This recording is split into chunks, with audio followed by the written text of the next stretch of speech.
आप सभी को प्यार भरा नमस्कार। हेलो बच्चों, आज जो मैं वीडियो बनाने जा रहा हूँ ये क्लास 10th जो साइंस का जो सिलेबस है उसमें जो बायोलॉजी का पोर्शन है उसके लिए बना रहा हूँ। ये आपकी बोर्ड परीक्षाओं के लिए बहुत ही महत्वपूर्ण जो भी चीज़ें होंगी उनको मैं वीडियो के माध्यम से बताऊँगा। लेकिन उससे पहले आप चैनल को सब्सक्राइब कर लें। स्नेह इजी कंसेप्ट चैनल को लाइक, सब्सक्राइब, शेयर और कमेंट भी करते रहें लगातार, ताकि मैं आपका सिलेबस अच्छी तरह से पूरा करा सकूं। आप नोट्स बनाते जाइएगा, बाकायदा उनको याद भी करते जाइएगा। अगर कोई समस्या है आपको तो यूट्यूब के कमेंट बॉक्स में जाकर उसको आप बताएं। तो जो आपकी सेकेंड यूनिट्स है बच्चों, यहाँ ये इसका जो पहला चैप्टर उसमें है जैव प्रक्रम नाम है उसका, लाइव प्रोसेसेस। तो सबसे पहले समझ लेना जरूरी कि जैव प्रक्रम है क्या। देखिए इसमें दो टर्म आ रहे हैं, एक लाइफ और प्रोसेसेस यहाँ पे आ रहा है, यानी कि ऐसी प्रक्रियाएं जो कि जीवन चलने के लिए बहुत ही नितांत आवश्यक हैं, यानी कि उन प्रक्रियाओं का सुचारू रूप से एक जीवधारी के जीवन के लिए चलना बहुत ही ज़रूरी है। देखा होगा कि कोई भी जीवधारी पोषण यानी कि भोजन को ग्रहण करता है, फिर भोजन पचता है, फिर अनडाइजेस्टेड जो फूड होता है वो एक्सक्रीटरी सिस्टम के द्वारा बाहर निकल जाता है। व्यक्ति या कोई भी जीवधारी क्या है, रेस्पिरेशन भी करता है, श्वसन भी करता है।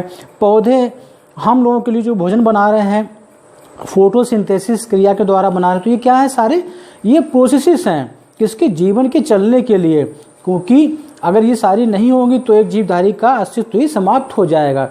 तो इन सब प्रक्रियाओं को सम्मिलित रूप से कहते हैं क्या, लाइव प्रोसेसेस है, जैव प्रक्रम, जिससे कि कोई भी जीवधारी जीवित रह पाता है। अब सबसे पहले चूंकि आपकी परीक्षा में बहुविकल्पी प्रश्न आते हैं, मल्टीपल चॉइस क्वेश्चन, उसमें आपको टिक लगाना होता है, तो इस पर नज़र डालते हैं। देखिए आप यहाँ पर जो पहला क्वेश्चन आपका यहाँ पे है, प्रकाश संश्लेषण क्रिया में ऑक्सीजन गैस निकलती है। ये क्वेश्चन बच्चों बहुत ही इंपॉर्टेंट है, बहुत पूछा आता है, नीट का एग्जाम में भी बहुत आता है। तो सभी बच्चों इसको याद रखें कि प्रकाश संश्लेषण क्रिया में ऑक्सीजन गैस जो निकलती है वो जल से निकलती है। कहाँ से निकलती है, वाटर से निकलती है, इसको आप याद रखिएगा। फिर नेक्स्ट क्वेश्चन है कि प्रकाशीय अभिक्रिया होती है, यानी कि जो कोशिका के अंग होते हैं किस भाग में होती है, ये पूछ रहा है। ये तो हरित लवक में होती है, आपको पता है, क्योंकि प्रकाश संश्लेषण क्रिया के लिए क्लोरोफिल का होना नितांत आवश्यक है। अब देखिए क्लोरोफिल के भी जो क्लोरोप्लास्ट उसका जो होता है उसमें भी आप देखेंगे कि दो पार्ट होते हैं, ग्रेना होता है, एक स्ट्रोमा होता है। तो ग्रेना जो होता है, ग्रेना में ही आपकी प्रकाशीय अभिक्रिया होती है। और जो हरित लवक का स्ट्रोमा होता है, इसमें क्या होता है कि डार्क रिएक्शंस आपके होते हैं, अंधकार क्रियाएं होती हैं फोटोसिंथेसिस की। तो इसको आप याद रखिएगा अच्छी तरीके से। तो क्या आंसर हो गया आपका, हरित लवक के ग्रेना में। क्लोरोप्लास्ट के ग्रेना में बनते हैं, यानी ग्रेना होता है जो उसमें प्रकाशीय अभिक्रिया होती है, उसके फलस्वरूप क्या चीज़ बनती है, तो बता दें आपको एटीपी का निर्माण होता है और NADP2H का निर्माण यहाँ पर होता है। तो इसको आप याद रखिएगा बच्चों। किसको याद रखना है, क्लोरोप्लास्ट के ग्रेना में क्या बनते हैं, ATP और NADP2H। देखिए ATP क्या है कि ये ऊर्जा के भंडार होते हैं, उच्च ऊर्जा वाले अणु होते हैं, इसको बोलते हैं एडिनोसिन ट्राइफॉस्फेट। और जहाँ पे ADP होता है तो उसको बोलते हैं एडिनोसिन डाइफॉस्फेट। लेकिन यहाँ पे ATP है, इसको ऊर्जा जगत का सिक्का भी बोलते हैं, ATP को एडिनोसिन ट्राइफॉस्फेट। और NADP का भी कभी कभी पूरा नाम एग्जाम्स में पूछा जाता है, तो nicotinamide adenine dinucleotide phosphate, इसको आप याद रखिएगा। फिर हरित लवक के स्ट्रोमा में कौन सी क्रिया होती है, देखिए मैं आपको बता भी चुका हूँ कि जो प्रकाश संश्लेषण की अप्रकाशीय अभिक्रिया होती है, यानी कि जो प्रकाश की अनुपस्थिति में अभिक्रिया होती है, डार्क रिएक्शंस जिसको बोलते हैं, वो हरित लवक के स्ट्रोमा में होती है। इसको आप याद रखिएगा, क्वेश्चन भी बहुत पूछा आता है, मेडिकल के एग्जाम्स में भी बहुत ज़्यादा आता है। अब नेक्स्ट कुछ पर नजर डालते हैं यहाँ पे कि पादपों में प्रदूषण कम करने वाली प्रक्रिया है श्वसन, प्रकाश संश्लेषण, प्रोटीन संश्लेषण, वाष्पोत्सर्जन। देखिए प्रकाश संश्लेषण जो है क्या करता है, क्योंकि ये CO2 को क्या करता है, लेता है फोटोसिंथेसिस में, तो इसलिए क्या करता है ये कि वायु प्रदूषण को ये कम करता है। कौन सा, फोटोसिंथेसिस रिएक्शंस जो होती हैं इसको कम करती हैं, किसको, वायु प्रदूषण को। फिर पायरुवेट के विखंडन से यह कार्बन डाइऑक्साइड जल तथा ऊर्जा देता है, ये क्रिया कहाँ होती है? तो बता दें आपको कि माइटोकॉन्ड्रिया में ये रिएक्शंस होती है, इसको आप याद रखिएगा। अच्छा, स्वापोषी पोषण के लिए क्या आवश्यक है? देखिए, स्वापोषी पोषण होता कौन सा है? ऑटोट्रॉफिक न्यूट्रिशन होता कौन सा है बच्चों? देखिए, जिसमें क्या होता है कि जीव अपना भोजन स्वयं बनाते हैं। तो यानी कि जितने भी आपके ग्रीन प्लांट्स हैं वो क्या करते हैं कि क्लोरोफिल की सहायता से, सनलाइट की उपस्थिति में, वायु से जल और CO2 को लेकर फोटोसिंथेसिस क्रिया के द्वारा भोजन बनाते हैं। तो वो ऐसे पौधे क्या कहलाते हैं? ऑटोट्रॉफिक प्लांट्स कहलाते हैं। तो ऐसे ही न्यूट्रिशन को क्या बोलते हैं? स्वापोषी पोषण भी बोलते हैं। तो इसमें सभी आंसर आपका सही रहेगा। फिर आहार नाल की या एलिमेंट्री कैनाल की सी के आकार की संरचना क्या होती है? तो देखिए, ग्रहणी या जो ड्यूडेनम जिसको बोलते हैं, ये सी के आकार की इसकी स्ट्रक्चर होती है। इस तरीके से इसको आप याद रखिएगा। नेक्स्ट, अब देखिए नेक्स्ट क्वेश्चन है, मनुष्य में ग्रास नली या ईसोफिगस की लंबाई होती है। तो देखिए 25 से 30 सेंटीमीटर के बीच में इसकी लंबाई होती है। किसकी? ग्रास नली या ईसोफेगस की, एक एलिमेंट्री कैनाल का ही पार्ट है। मनुष्य में लार ग्रंथियों की संख्या होती है। देखिए कितनी होती है? 3 जोड़ी होती है। इसको आप याद रखिएगा। कितनी होती है लार ग्रंथियों की या सेलेब्री ग्लैंड्स की? 3 पेयर्स, 3 जोड़ी होती है। क्रमरूप परिसेचका किसका भाग होता है? तो देखिए, बड़ी आंत जो होती है ना, उसके 2 पार्ट होते हैं, एक स्मॉल इंटेस्टाइन और एक लार्ज इंटेस्टाइन। तो लार्ज इंटेस्टाइन जो आपकी होती है, बड़ी आंत होती है, उसमें भी कोलन और रेक्टम 2 पार्ट होते हैं। तो कोलन से एक पुच्छनुमा इस तरीके से संरचना निकलती है, इस तरीके से, उसको बोलते हैं बर्मीफार्म अपेंडिक्स या क्रमरूप परिसेचका बोलते हैं। तो किसका भाग ये होती है? बड़ी आंत का या कोलन का। इसको आप याद रखिएगा। फिर मनुष्य में दूध के दांतों की संख्या कितनी होती है? ये क्वेश्चन बहुत पूछा आता है, बहुत इंपॉर्टेंट रहता है। तो 20 होती है दूध के दांतों की संख्या। और परमानेंट जो टीथ होते हैं, जो टूटते नहीं हैं, उनकी संख्या 12 होती है। तो कुल मिलाकर 32 संख्या मनुष्य में होती है। इसको आपको याद रखना है अच्छी तरीके से। मनुष्य के प्रत्येक जबड़े में चबड़क दंतों की संख्या होती है, यानी कि जो भोजन को चबाने का काम करते हैं, संख्या उनकी कितनी होती है? 6 होती है। इसको आप याद रखिएगा। फिर ग्रास नली द्वार पर लटकी हुई पत्ती के समान कार्टिलेज रचना कहलाती है। तो जहाँ पे आपकी ईसोफेगस होती है, वहीं पे फेरिंग्स होती है पास में। तो दोनों के पास एक स्ट्रक्चर होती है वहाँ पे ग्रास नली के द्वार पे, उसको बोलते हैं एपीग्लॉटिस बोलते हैं। एपी मीन्स होता है ऊपर, और ग्लॉटिस एक रिप्रेजेंट करता है माउथ को। किसके? ग्रास नली के माउथ को। तो उसे बोलते हैं एपीग्लॉटिस।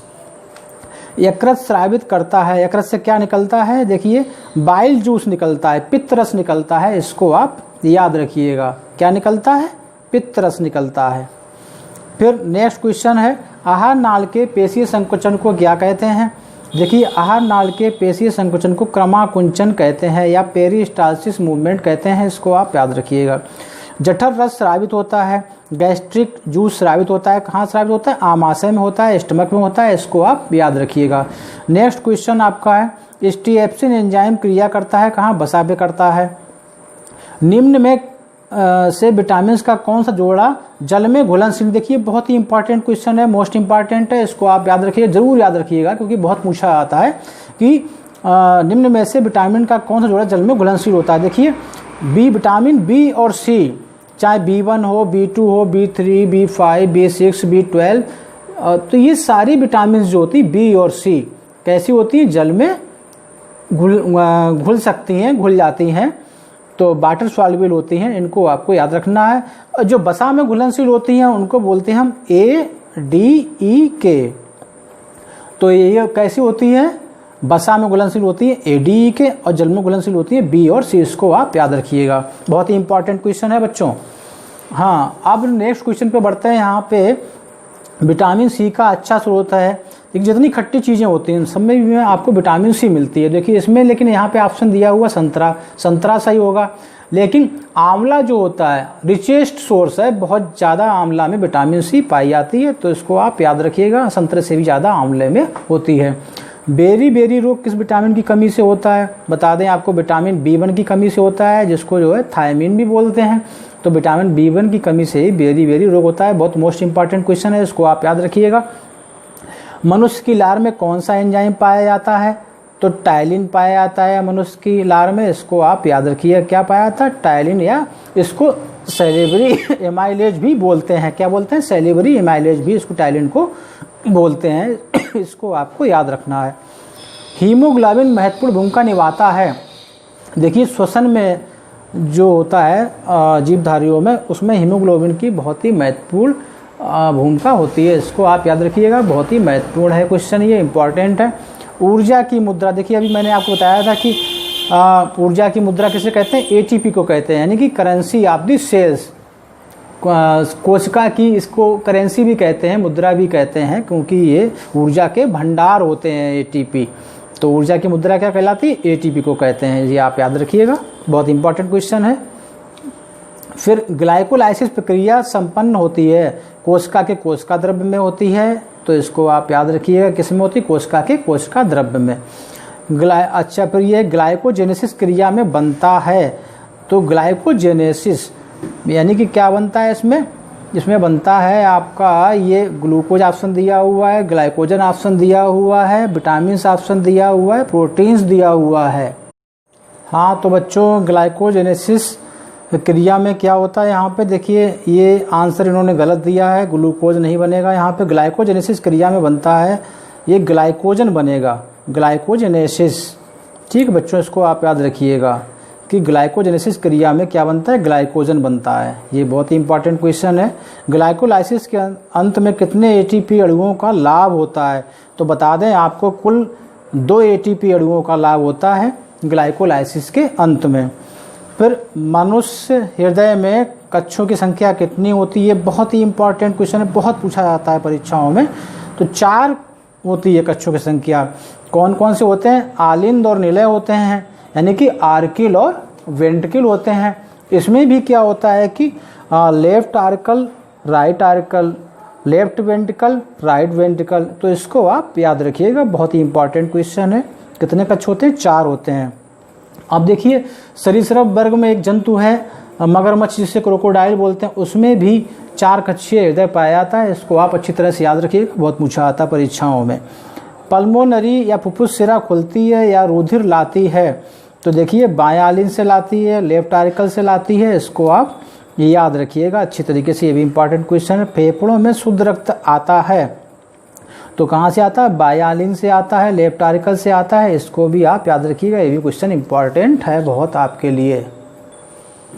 शुद्ध रुधिर को शरीर के विभिन्न भागों में ले आती है, कौन ले आता है? महाधमनी जो होती है, जिसे एओर्टा बोलते हैं, डॉर्सल एओर्टा के द्वारा ये डिस्ट्रीब्यूट होता है शरीर के विभिन्न भागों में। ये आप याद रखिएगा।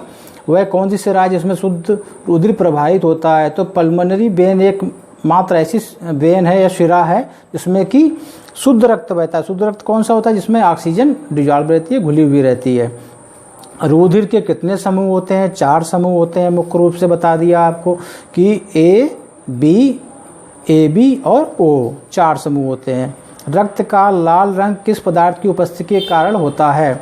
तो बता दें आपको, जो हीम होता है उसकी वजह से ही ब्लड या खून रक्त का रंग कैसा लाल होता है, रेड होता है। ठीक है, जैसे प्रोटीन कौन सी होती है? हीमोग्लोबिन होती है, उसमें ग्लोबिन होती है प्रोटीन, और हीम एक पोरफायरिन पिगमेंट होता है, तो उसकी वजह से ही लाल रंग होता है। फिर लसिका में नहीं पाई जाती हैं लाल रुधिर कणिकाएं, नहीं पाई जाती हैं। श्वेत रुधिर कणिकाएं इसमें ज़्यादा होती हैं, लाल रुधिर नहीं होती हैं। इसको आप याद रखिएगा। पौधों में पत्तियों तक जल एवं खनिज लवण स्थानांतरित होते हैं तो जाइलम द्वारा होते हैं। जहाँ पे जल की बात आ जाए, ट्रांसमिटिंग की, या जल का ट्रांसमिशन कैसे होता है, संचरण कैसे होता है पौधों में, तो जाइलम को आप याद रखिएगा। ठीक है बच्चों। पादप में जाइलम उत्तरदायी जल के वहन के लिए बताई दिया आपको। फ्लोएम द्वारा भोजन का स्थानांतरण होता है सुक्रोज के रूप में, यानी कि जो पत्तियों में भोजन का निर्माण होता है तो फ्लोएम के द्वारा पूरी प्लांट्स में क्या होता है? डिस्ट्रीब्यूट किया जाता है। किस फॉर्म में किया जाता है? सुक्रोज के रूप में किया जाता है। इसको आप याद रखिएगा। पौधों में भोजन का स्थानांतरण होता है फ्लोएम द्वारा होता है, जल का स्थानांतरण होता है जाइलम द्वारा होता है, ये आप याद रखिएगा, और भोजन का फ्लोएम द्वारा। डिक्सन जाली सिद्धांत संबंधित है, रसारोहण से संबंध है इसका, याद रखिए, पूछा आता है कभी कभी परीक्षाओं में ये। फिर निम्नलिखित में से कौन सा त्वचा का कार्य नहीं है? संवेदना ग्रहण करना है, सुरक्षा का है, उत्सर्जन का भी है, लेकिन लक्षण इसका ये नहीं होगा, ये काम इसका नहीं होता है। अब बच्चों बढ़ते हैं नेक्स्ट आगे की तरफ। अगला क्वेश्चन है, मनुष्य में दुग्ध ग्रंथि रूपांतरित रचना है, किसकी रचना है ये आपको बताना है। यहाँ पे देखिए दुग्ध ग्रंथि क्या होती है, एक तरह की तेल ग्रंथियाँ ही होती हैं, इन्हीं को जो है ऑयल ग्लैंड्स भी बोलते हैं, सेबेसियस ग्लैंड भी बोलते हैं इनको।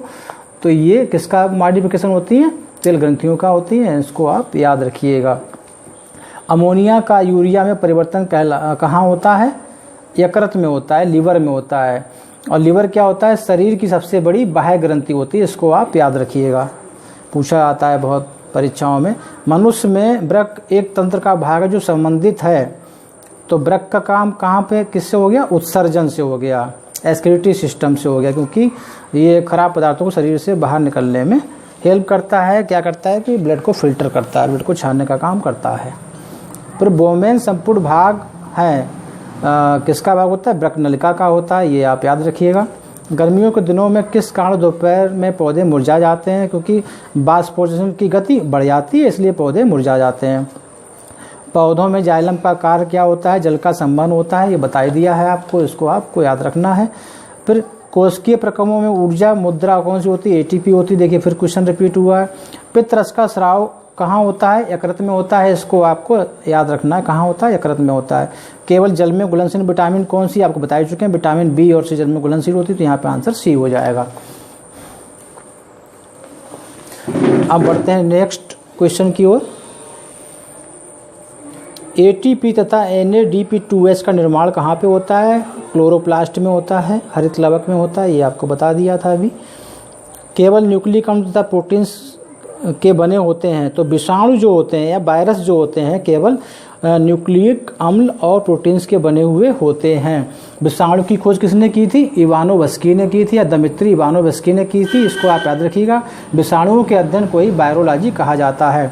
फिर द्वार कोशिकाएं पाई जाती हैं, तो ये रंध्रों में पाई जाती हैं, यानी रंध्र कहाँ पाए जाते हैं, पत्तियों की सतह पर पाए जाते हैं। क्या करते हैं कि जो वाष्पोत्सर्जन क्रिया पौधों में होती है वो रंध्रों या स्टोमेटा के द्वारा ही होती है।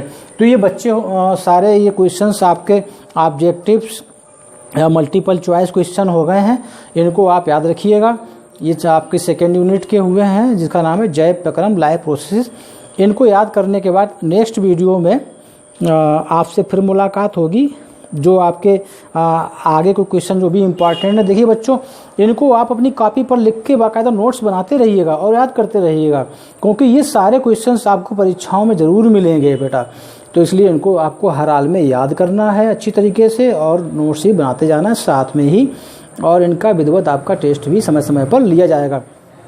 लेकिन हाँ, चैनल को आप सब्सक्राइब जरूर कर लें, लाइक शेयर और कमेंट करते रहें, ताकि मैं देखता रहूँगा और उसी हिसाब से आप लोगों के लिए अच्छे अच्छे वीडियो बनाता रहूँगा। नेक्स्ट वीडियो में नेक्स्ट सब टॉपिक के साथ फिर मुलाकात होगी आप लोगों से। तब तक के लिए सभी को जय हिंद, जय भारत।